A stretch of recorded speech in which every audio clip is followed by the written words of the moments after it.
Good morning, YouTube. It's me, Justin. February 24th, 2019. It's about 6:15 a.m.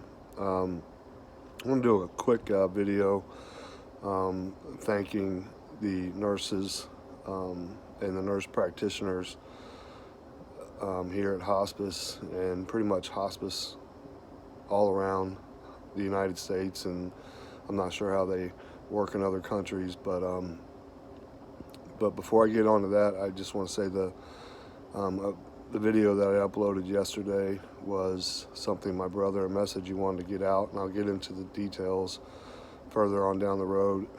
But I received a lot of comments and a lot of people, and I do thank you all very much for all the information, on how to fight this disease. And unfortunately, my brother's at a stage right now. He's been battling this glioblastoma after he had his surgery. My brother's a very, very intelligent man and did a lot of research. Alkaline body, starving the body, or the cancer of sugar, you name it, we've done it, we've tried it. Unfortunately, we got a hold of the Rick Simpson oil when a little too late in the process, but cannabis treatment, try to get him into Duke University. We finally got him into Duke University, and that's what he took a turn for the worse. And Duke pretty much said the only thing they had for him was just an intravenous drug that would they pretty much just said that he was at a stage where there was no hope because the cancer grew back so rapidly. And the downfall was that the doctor that my brother transferred to down here, all he wanted to do is get him on the chemo, and that is what was pretty much his demise. The natural juicing and keeping his body alkaline and all these different diets, the raw food diets. We tried everything and anything, and my brother hit it 110%. And actually, the doctor up in North Carolina that he had, his oncologist told him that the chemo, because of his genetic gene makeup, that this cancer would not, the chemo would not do anything to the cancer. That all it would do was weaken his immune system. And that's exactly what happened when he came down here, and this other doctor forced him, pretty much to take this chemo drug. My brother did the radiation up in North Carolina. After my brother took the chemo treatment, pretty much he had a recurrence. And this type of cancer, it's like hitting an anthill, and it just spreads like wildfire. And but anyways, I'll get more into detail. And everybody's leaving all this great information, and it's great information that I want to pass on to other people that are just newly diagnosed with glioblastoma and other cancers, because the cannabis and the alkaline diets and stuff, it's amazing. It does save and heal people. Unfortunately, my brother's at a stage right now to where it's just so rampant that he's facing days he's ready to go to heaven, and it's in God's hands, God's will.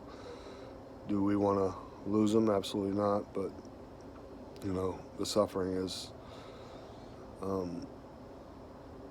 anyways, I don't want to get too emotional on this one, but when I'm talking about the suffering, that's where I am so amazed at hospice nurses, because I used to think to myself, you have to be crazy. Why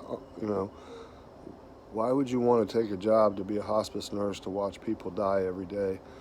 And as I sit there and I watch these nurses come in and out, and the way every single time a new patient comes in, they don't just take care of the patient. They have to be psychiatrists. They have to be counselors. They're so wonderful with the families and explaining the process, and they do it day in and day out. And I came to realize it's not, it's just a job. It's got to be a very rewarding job, because you have somebody that's in so much pain, fear of death, and you're there to comfort them in their passing. And it's remarkable, and just how positive they are. And like I said, it's, I don't know, it just blows my mind. And I really do, it's completely changed my whole outlook on hospice. I thought hospice was just a dreary, sickening, just death, and it's completely different. It's life, it's comfort, it's care. I mean, they're constantly asking you, do you need anything? Do you need anything? And always on top of it with Big Brother, making sure he's as comfortable as possible, and that is their number one goal. Is, in his passing, on his way to heaven, that here on earth, we all do suffer. This earth is a horrible place to be sometimes, full of evil, hatred, but it has to be an absolutely rewarding job in the long run, knowing that you helped families cope, explain to them the process of why they do what they do. And it's my hat's off to, anybody that's involved in hospice, volunteers, people that don't even need to be here, showing up every day, early in the morning, working night shifts. It's just amazing. There's a lot more to hospice than I ever imagined. And, my family knows, I say this all the time, just like my brother, talks about being an ex-Daytona Beach police officer. I was once up in Tennessee, a PA, personal assistant for the mentally handicapped and elderly. And I did that for a year, and I had 2 patients. I bathed them, they were men. I had to do the enemas, I had to do all that, and it didn't faze me one bit. They had cerebral ataxia. By far, one of the most rewarding jobs I ever did.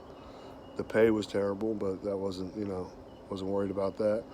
But now I can see how being a hospice nurse, hospice practitioner, nurse practitioner, can be very rewarding. Yes, it's hard to deal with death every day, but you're actually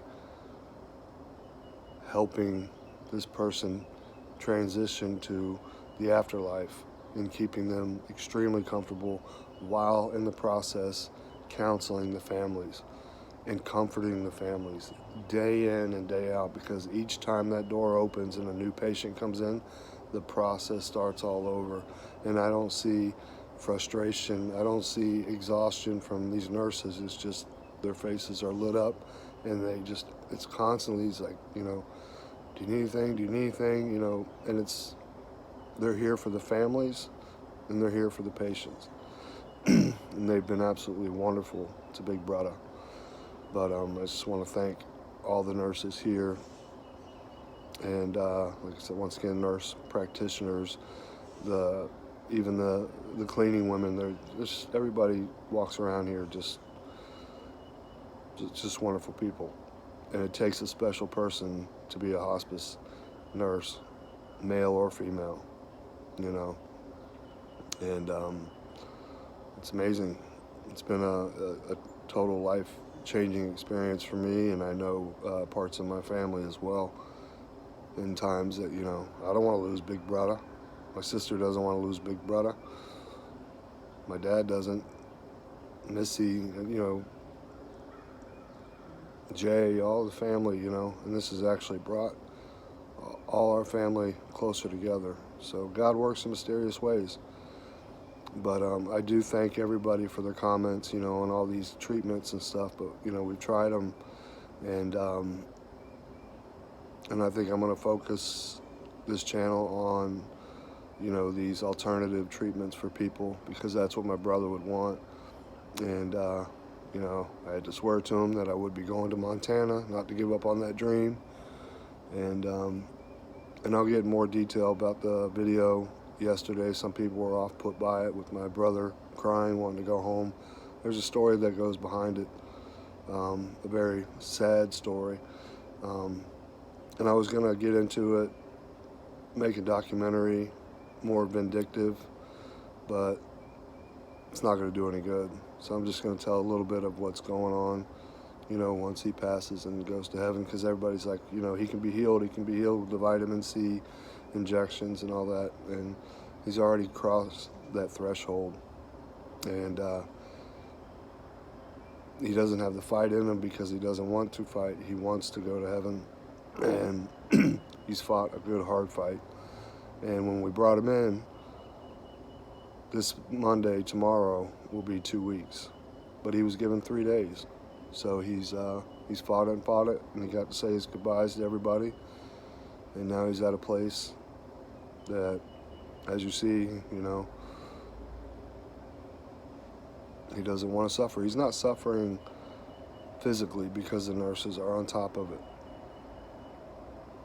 but emotionally, he's suffering. And that suffering he doesn't want no longer. And if you follow my videos, my upcoming videos, I'll be able to explain more in detail what I mean by him suffering emotionally and what he's lost so abruptly once he was diagnosed with this horrible disease, glioblastoma. And this goes out to anybody that's battling any type of cancer. But once again, just thank you to all hospice nurses that do what they do. It's an extremely tough job, I can tell.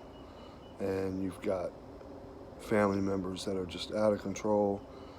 And just the way they handle everything is just, it's mind-blowing. And like I said, once again, it takes a very special person to do what they do.